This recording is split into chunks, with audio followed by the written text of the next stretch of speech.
Scene script. Have you ever faced a financial crisis and wished you had a safety net? Well, that's what an emergency fund is for. Imagine you're walking on a tightrope. Below you, there's a safety net. That's your emergency fund. It's there to catch you when you lose your balance. In real life, that balance could be a job loss, a medical emergency, or an unexpected major expense. Your emergency fund is a stash of money set aside to cover these financial surprises. So why is an emergency fund important? Well, life is unpredictable. One moment you're sailing smoothly and the next you're hit by a financial storm. An emergency fund acts as your financial umbrella, keeping you dry when it rains unexpected expenses. You see, without an emergency fund, you might have to rely on credit cards or loans to cover unexpected costs. This could lead to a cycle of debt that's tough to escape. On the other hand, an emergency fund gives you the freedom and peace of mind to handle life's financial curveballs without going into debt. Now you might be thinking, I have insurance, I don't need an emergency fund. But here's the thing, while insurance is crucial, it doesn't cover everything. There could be deductibles or exclusions, plus insurance claims can take time to process. An emergency fund gives you immediate access to funds when you need them the most. Or perhaps you're wondering, why can't I just invest the money? Well, investments are subject to market risks and volatility. In a financial emergency, you may be forced to withdraw at a loss. An emergency fund, however, is usually kept in a safe and easily accessible account, preserving its value while being ready for immediate use. So, an emergency fund is more than just a safety net. It's a financial lifeline, a buffer between you and debt, a shield against life's financial uncertainties. It's your first line of defense in maintaining financial stability and security.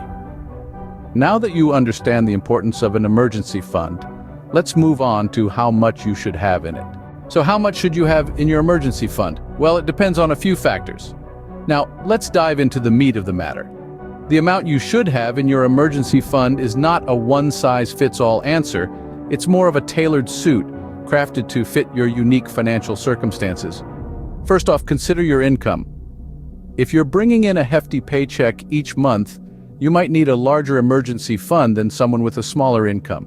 This is because your lifestyle and expenses are likely higher, thus requiring more cushioning in case of an emergency. Next, take a good hard look at your expenses. These are the costs you incur on a regular basis, like rent or mortgage, utilities, groceries, and so on. A good rule of thumb is to have at least 3 to 6 months worth of expenses stashed away in your emergency fund. But why 3 to 6 months? It's a safety measure. If you were to lose your job or suffer a significant income loss, this would provide you with a buffer period to get back on your feet without slipping into financial hardship. Then there's your lifestyle. Do you live frugally, or do you enjoy the finer things in life? If you lean towards the latter, you might want to consider a bigger safety net. After all, cutting back on luxuries can be tough, especially during stressful times. Also, don't forget about those unexpected expenses that life tends to throw our way. Medical emergencies, car repairs, home maintenance. These are all things that can pop up without warning and can take a hefty bite out of your savings. But remember, while it's important to have a robust emergency fund, it shouldn't cause you financial stress to maintain it. Start small and build up. Even a little bit set aside each month can add up over time. In the end, the goal is to have a financial safety net that allows you to weather life's storms without sinking into debt. Your emergency fund is your financial lifeboat, there to keep you afloat when the waters get rough. Remember, the key is to have enough to cover unforeseen expenses without needing to go into debt. Building an emergency fund might seem daunting, but it's simpler than you think. The first step towards creating an emergency fund is setting a goal. How much money do you want to save? Many financial advisors recommend having enough to cover 3 to 6 months worth of living expenses. This might sound like a lot, but remember, this is a goal, not a deadline. The important part is to start. The second step is creating a budget. This is all about understanding where your money is going and identifying areas where you can cut back. Start by listing out all your income and expenses. Look for non-essential items that you can reduce or eliminate.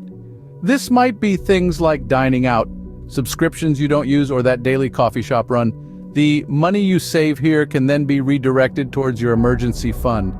The third step is saving regularly. This is where the magic happens. You're not just saving money, you're building a habit. Whether it's $10 a week or $100 a month, the important thing is consistency. Consider setting up automatic transfers from your checking account to your savings account. That way you won't forget and you won't be tempted to spend the money elsewhere. The fourth step is adjusting as necessary. Life happens, expenses come up, income changes. That's okay. If you need to dip into your emergency fund, that's what it's there for. But remember to replenish it as soon as you can. And if your income increases, consider upping your regular contributions. The more you save, the more secure you'll be. Remember, building an emergency fund is a marathon, not a sprint. It takes time and discipline, but the peace of mind you'll gain is worth it. And when life throws a curveball your way, you'll be ready to catch it. With an emergency fund, financial stability is within your reach. You've got this. While building an emergency fund is important, there are a few common mistakes you should avoid. The first mistake to watch out for is not having a clear goal. When it comes to financial planning, having a clear, defined goal is essential. Without a goal, you might save inconsistently or not at all. Determine how much you want to save and by when. A common rule of thumb is to aim for 3 to 6 months' worth of living expenses. The second common mistake is dipping into the fund for non-emergencies. This one's a sneaky culprit. That brand new television might seem like a necessity now, but it's not an emergency. The purpose of an emergency fund is to cover unexpected expenses, like a medical bill or a car repair. Treat this fund as untouchable for anything else. Third, many people fail to adjust their emergency fund as their financial situation changes. As you move through different stages of life, your financial needs will change. Maybe you've gotten a raise, or maybe you've added a new member to your family. Your emergency fund should reflect these changes. If your expenses increase, so should your emergency fund. Another mistake is keeping all your emergency fund in a regular savings account, where the interest rate is usually low. While it's essential to keep your fund easily accessible, consider using a high-yield savings account or money market account. These offer higher interest rates, so your money will grow faster. Lastly, don't forget about inflation. The cost of living tends to rise over time, reducing the purchasing power of your money, so your emergency fund needs to grow accordingly. If you're aiming for a fund that covers 6 months' worth of expenses, remember that 6 months' worth of expenses might be a lot higher in 5 or 10 years from now. By avoiding these common mistakes, you'll be well on your way to building a solid emergency fund. Remember, an emergency fund is a safety net, not a savings account for wants. By treating it as such, you'll ensure it's there when you really need it. So, let's recap what we've learned about emergency funds. An emergency fund, simply put, is a stash of money set aside to cover the financial surprises life throws your way. These unexpected events can be stressful and costly.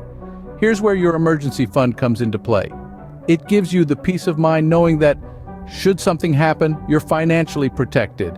Now, how much should you have in this fund? While there's no one-size-fits-all answer, a good rule of thumb is to have enough to cover 3 to 6 months' worth of living expenses. This amount gives you a financial buffer, allowing you to handle most surprises without going into debt. Building an emergency fund may seem daunting, but remember, it's not a sprint. It's a marathon. Start small, set realistic goals, and be consistent. Every penny counts. Look at your budget. Find areas where you can cut back and funnel those savings into your fund. Consider setting up automatic transfers to make saving effortless. And remember, keep your fund in a separate, easily accessible account. We also discussed common mistakes to avoid. Don't mix up your emergency fund with your regular savings. It's not for vacations or luxury purchases, it's for emergencies only. And remember, don't wait until you have an emergency to start saving. The best time to start is now. In conclusion, an emergency fund is more than just a financial tool. It's a safety net that brings financial stability and peace of mind. It's about being prepared for life's unpredictability, and in the world of personal finance, preparation is key. Remember, an emergency fund isn't built in a day. It's a journey. Every step you take, no matter how small, brings you closer to financial security. Remember, An emergency fund is your financial safety net. Start building yours today. You never know when you'll need it.